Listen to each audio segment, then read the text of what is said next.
तेनाली रामा और खूंखार घोड़ा। यदि आप मेरी चैनल में नए हो तो मेरी चैनल को सब्सक्राइब करें, शेयर करें और लाइक करें। धन्यवाद। बहुत समय पहले की बात है। दक्षिण भारत में विजयनगर नाम का एक साम्राज्य हुआ करता था और उस साम्राज्य की बागडोर राजा कृष्णदेव राय के हाथ में थी। एक दिन उनके राज्य में एक अरबी व्यापारी घोड़े बेचने आया। उसने राजा के सामने अपने घोड़ों की इतनी तारीफ की कि महाराज कृष्णदेव उसके सभी घोड़ों को खरीदने के लिए तैयार हो गए।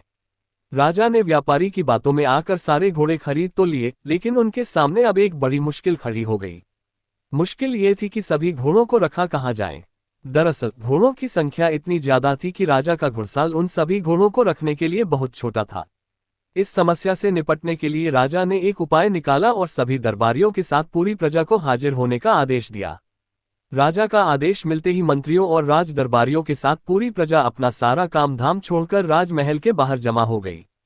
इसके बाद राजा कृष्णदेव वहां पहुंचे और कहा, मैंने आप सभी को एक जरूरी काम देने के लिए यहां बुलाया है। इतना कहकर राजा ने सभी के सामने अपनी बात रखी, हमने अरबी घोड़ों की एक खेप खरीदी है। ये सभी घोड़े बहुत लाजवाब और बेशकीमती हैं, लेकिन अफसोस हमारे घुड़साल में इन सभी को रखना संभव नहीं। नया घुड़साल तैयार होने में करीब 3 महीने का वक्त लगेगा। इसलिए मैं चाहता हूं कि राज्य के सभी मंत्रियों और दरबारियों के साथ हमारी प्रजा भी 3 महीने के लिए इन घोड़ों की देखभाल करे। इसके लिए राज दरबार के खजाने से हर महीने सभी को एक एक सोने का सिक्का दिया जाएगा। महीने में एक सोने के सिक्के के बदले घोड़ों को संभालना और उनके चारे पानी का प्रबंध करना बहुत ही मुश्किल था, लेकिन कोई भी इस संबंध में कुछ न बोल सका, क्योंकि आखिर राजा का आदेश जो था।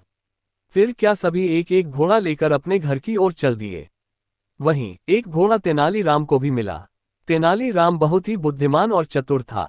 वह अपने घोड़े को ले गया और घर के पीछे घास फूस की छोटी सी घुड़साल बनाकर घोड़े को वहां बांध दिया। राज्य की सारी प्रजा राजा के क्रोध से बचने के लिए अपना पेट काटकर घोड़ों की खूब सेवा करने लगी। वहीं तेनाली राम घुड़साल में बनी छोटी सी खिड़की से घोड़े को हर रोज थोड़ा सा ही चारा देता। देखते ही देखते 3 महीने पूरे हो गए। समय पूरा होने के बाद सभी को राजमहल फिर से बुलाया गया। राजा का आदेश सुनकर सभी अपना अपना घोड़ा ले राजमहल पहुंच गए, लेकिन तेनाली राम खाली हाथ ही पहुंचा। तेनाली राम के साथ घोड़ा न देख राजा हैरान हुए और उससे घोड़ा न लाने की वजह पूछी। राजा के सवाल पर तेनाली राम बोला, महाराज घोड़ा काफी बिगड़ैल और खूंखार हो चला है, इसलिए अपने साथ लाना तो दूर, मेरी उसके घुड़साल में जाने की भी हिम्मत नहीं हुई। तेनाली राम की बात सुनते ही राजगुरु बोले, महाराज तेनाली राम झूठ बोल रहा है, हमें खुद जाकर इस बात का पता लगाना चाहिए। राजगुरु की बात सुनकर राजा कृष्णदेव उन्हें खुद तेनाली राम के घर जाकर सच्चाई का पता लगाने को कहते हैं। राजा के आदेश पर राजगुरु तेनाली राम के साथ कुछ दरबारियों को लेकर उसके घर की ओर चल देते हैं।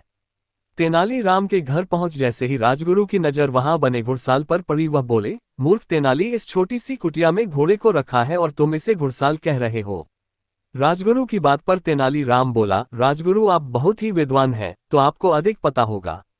मैंने ये कुटिया घोड़े को रखने के उद्देश्य से बनाए, इसलिए इसे घुड़साल कह दिया, लेकिन घोड़ा सच में बहुत खूंखार हो गया है।